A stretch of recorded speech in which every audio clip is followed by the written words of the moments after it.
హైదరాబాద్ కూకట్పల్లిలో ఈ నెల 3న జేఎన్టీయూ స్నాతకోత్సవం జరుగుతుందని అన్నారు vice chancellor Kishan Kumar Reddy.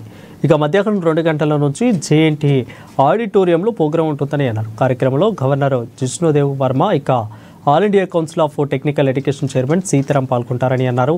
స్నాతకోత్సవంలో 74 gold medals, ఇక డిగ్రీలు అందిస్తామని అన్నారు. ఏఐసిటిఈ చైర్మన్ టీసీ సీతారాంకు గౌరవ డాక్టరేట్ ప్రదానం చేస్తామని అన్నారు. 2025కి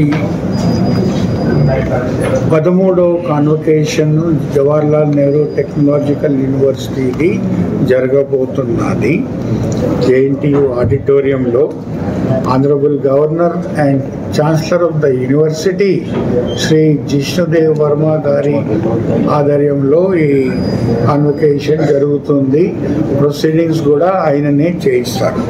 దీంట్లో AICTE chairman professor TG Sitaram గారికి పిహెచ్డి డాక్టరేట్ ఆనరీస్ కాజా ఇవ్వబడుతుంది.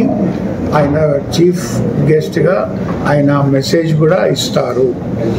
దీంట్లో 72 గోల్డ్ మెడల్స్ ఇవ్వబడతాయి అండ్ 305 పిహెచ్డి స్టూడెంట్స్కి డిగ్రీ సర్టిఫికెట్స్ ఇవ్వబడతాయి.